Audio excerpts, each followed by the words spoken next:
বাংলাদেশ খেলাফত মজলিস কুষ্টিয়া জেলা শাখার পক্ষ থেকে আজকের এই বিক্ষোভ ও প্রতিবাদ মিছিলের আয়োজন করা হয়েছে।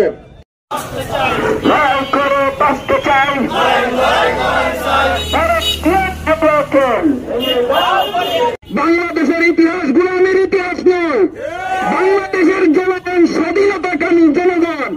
অতএব বাংলাদেশকে যদি আপনারা অঙ্গরাজ্য হিসেবে ব্যবহার করতে চান তাহলে মনে রাখুন 1971 সালে বাংলাদেশের জনগণ যেভাবে রক্ত দিয়েছে, 2024 সালে যেভাবে স্বৈরাচারকে বদল ঘটাতে রক্ত দিয়েছে, ঠিক অনুরূপভাবে ভারতীয় আগ্রাসন থেকে মুক্ত হতে হবে। যদি প্রয়োজন হয় পুনরায় আবার ছাত্র জনতা, তৌহিদি জনতা সকল মানুষকে ঐক্যবদ্ধ হয়ে ভারতের আগ্রাসনের বিরুদ্ধে প্রয়োজনে আবারও বুকের রক্ত, প্রয়োজনে আবারও বুকের তাজা রক্ত দিতে প্রস্তুত আছে।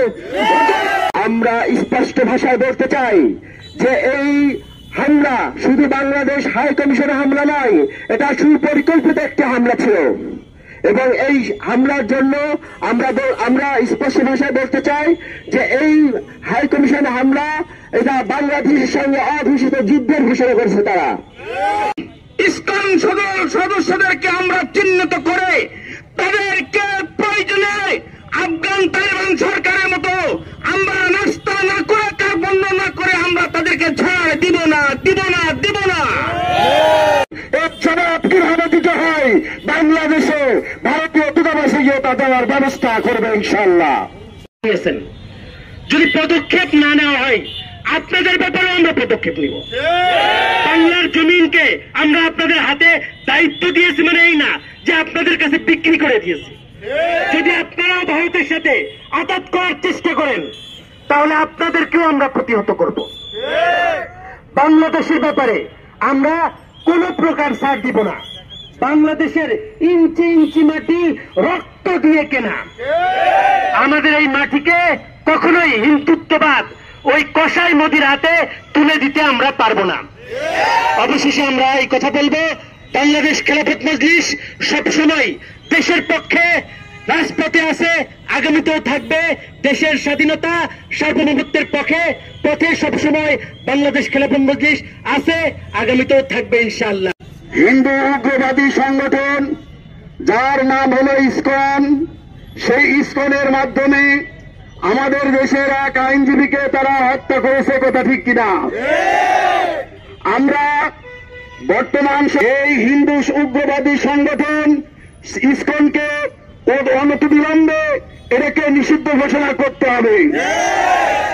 স্পষ্টভাবে বলে দিতে চাই, বাংলাদেশের উপরে, বাংলাদেশের পতাকার উপরে বাংলাদেশের হাই কমিশনে হামলা করে কালো সবল দেওয়ার চেষ্টা করবেন না। কেউ যদি কোন সবল দেওয়ার চেষ্টা করে তাদের 20 দাঁত উপড়িয়ে ফেলা হবে ইনশাআল্লাহ। বাংলার দিকে কালো হাত উঠিয়ে কেউ যদি কোন আগ্রাসন করার চেষ্টা করে তাদের কালো হাত ভেঙে গুড়িয়ে দেওয়া হবে ইনশাআল্লাহ। পরিশেষে একটি কথা বলেই আমার কথা শেষ করতে চাই, বাংলার জনগণ স্বাধীনতাকামী একবার 71-এর যুদ্ধে রক্ত দিয়েছে, আবার 24-এ রক্ত দিয়েছে। বাংলার জনগণ দরকার হলে আবারও যুদ্ধ করবে, কিন্তু বাংলার স্বাধীনতার সার্বভৌমত্বের উপরে কেউ আঘাত আনলে, 1 ইঞ্চি পরিমাণ আঘাত আনার চেষ্টা করলে আদৌ ছাড় দেওয়া হবে না, হবে না, হবে না। গতকালকে যে আমাদের হাই কমিশনে হামলা হয়েছে আপনারা খেয়াল করে দেখেছেন যে হামলার সময় ওখানে যে দায়িত্বরত কর্মকর্তা, প্রশাসনিক কর্মকর্তা যারা ছিল তারা একেবারে নিশ্চুপ ছিল। তারা যে নিশ্চুপ ছিল, এই নিশ্চুপ থাকার দ্বারা এটাই প্রতীয়মান হয় এই হামলা ইন্ডিয়ান সরকারের, মোদী সরকারের পরিকল্পিত একটা হামলা। আমরা একথা স্পষ্টভাবে বলতে চাই, মোদী সরকার ভারতীয় আগ্রাসন চালানোর জন্য যে আপনি চেষ্টা করতেছেন, মুসলমানদেরকে আপনি চেনেন না। দিল্লির মসনদ মুসলমানদের হাতে আসবে ইনশাআল্লাহ। আপনি অচিরে অপেক্ষা করেন, অচিরে আপনার মস্তক ভেঙে টুকরা টুকরা করা হবে। সংগ্রামী তাওহীদি জনতা, ইন্ডিয়া আমাদের প্রতিবেশী। প্রতিবেশী যখন প্রতিবেশীর মতো ব্যবহার করবে, আমরাও তাদের দিকে বন্ধুত্বের হাত বাড়াবো। কিন্তু প্রতিবেশী যখন প্রভুত্বের হাত বাড়াতে যাবে, ওই হাত আমরা ভেঙে দিব। আমাদের এদেশের প্রবীণ বিজ্ঞ আইনজীবী সাইফুল ইসলাম আলিফ ভাইকে প্রকাশ্যে দিবালোকে হত্যা করার মাধ্যম দিয়ে এদেশের শান্ত পরিবেশকে অশান্ত করে তোলার জন্য ভারতীয় কিছু গোলাম, পাঁচটা দালাল সহ ভারতের সহযোগিতায় বাংলাদেশের শান্ত পরিবেশকে অশান্ত করে তোলার এক অপপ্রচেষ্টা তারা চালিয়েছে। সংগ্রামী তাওহীদি জনতা, ইসলাম যে একটি জঙ্গি সংগঠন, একথাটি সারা বিশ্বের সকলের কাছে একটি দিবালোকের মতো একটি স্পষ্ট বিষয়। যাদেরকে আমাদের দেশের পরাজিত শক্তি এতদিন পর্যন্ত তাদেরকে লালন করেছিল, এদেশের ইসলাম প্রিয় জনতাকে রক্ষা দেওয়ার জন্য, ইসলাম প্রিয় আলেম ওলামাদেরকে গুম করার জন্য তাদেরকে তৈরি করেছিল। সংগ্রামী তাওহীদি জনতা, সেই পরাজিত শক্তি যখন পরাজয় বরণ করেছে এবং ভারতের সাথে যেই চুক্তি ছিল বাংলাদেশকে ভারতের অঙ্গরাজ্য বানাবে, তাদের সেই স্বপ্ন যখন ভেঙে গিয়েছে, তখন সেখানেই বসে বসে মোদির সাথে করে তারা ষড়যন্ত্রের মাধ্যমে ইসলামকে দাঁড় করিয়েছে। সংগ্রামী তাওহীদি জনতা, এর মাধ্যমেই বাংলাদেশের শান্ত পরিবেশকে অশান্ত করতে যাচ্ছে।